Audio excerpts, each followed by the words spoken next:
Hi, I'm Mandeep Singh, founder of Mandeeps.com. In this short video, we will be looking at impersonation feature of our Live Utilities module, or in other words, how to become another user on your .NET Nuke portal.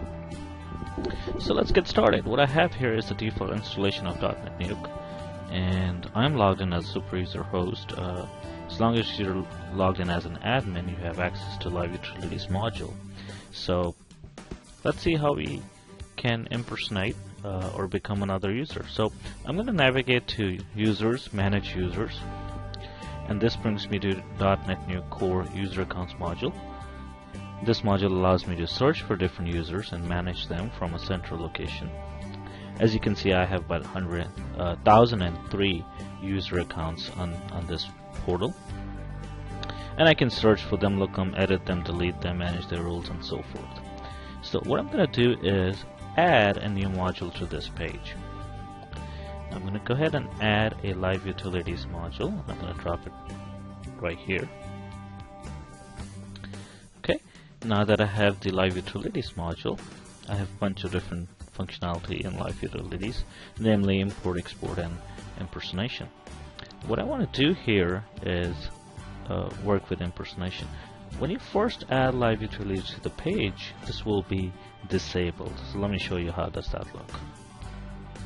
When you first add the module to the page, the very first time, it's going to look something like this, where the title here reads Enable Impersonation. I want you to go ahead and take a look at your User Accounts module, and we see there's two icons here: Edit, Delete, and then third one which says Manage Roles. After we go ahead and enable impersonation, we're going to have another icon. The alert message basically here says to enable impersonation, we have to make a change to the web.config. So it is strongly recommended that you back up your web.config before you do this. So I'm going to go ahead and hit OK, and after it makes a change to web.config, your site has to recycle.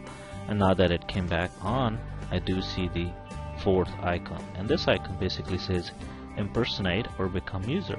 So this feature is added by the Live Utilities module. So it is a requirement for you to use this impersonation. You must have a core user accounts module on the same page.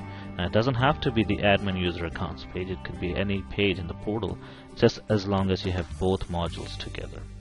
So why did we do this? Why didn't we just build in a user management into Live Utilities? Because we thought that would be counterproductive.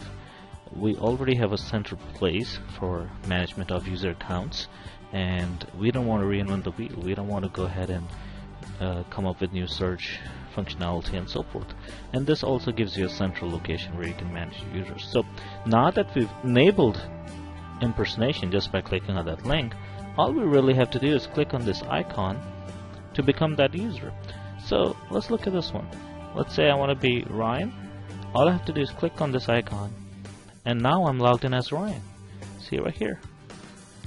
I'm logged out as my current user and immediately logged back in as Ryan.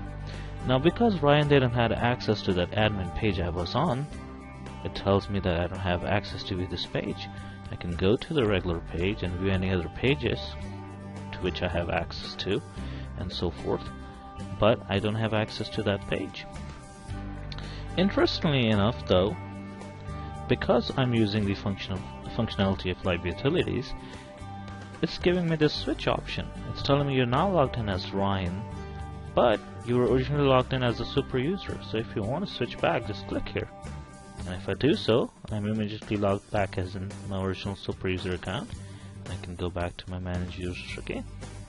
So that's what it is in a nutshell. Impersonation allows you to become any other user on the site without having to request their password, reset it. This is great if you were troubleshooting an end user and you couldn't duplicate the issue, but they could, and all you have to do is log in and become them and browse the site. Now because we're using the core user accounts module, we have all the search functionality built in. So for example, I could say I want to search for someone named John in username, and there we go, I have 3 Johns, and now I want to become John Doe. I can click on John Doe, and now I'm logged in as John Doe. And after I'm done doing whatever I'm doing as John Doe, for example, let's say John Doe was supposed to write a blog article or something else, publish some content, but he can't. So now an admin could go in, log in as John Doe, and publish on his behalf. And after he's done, he can switch back to his original user account. That's really it for impersonation. Now there is one thing: you cannot impersonate another administrator or a super user account, and that's built in just for security. There's no technical limitations. So this first account, which is Simon, I have given them ability the role of administrator. So if I try to impersonate that user, I will get an error message which says cannot impersonate an admin or super user. That's it in a nutshell. If you want to become a user, all you do is click on the name. Thank you so much for watching the video. If you have any questions or concerns, please do open up support.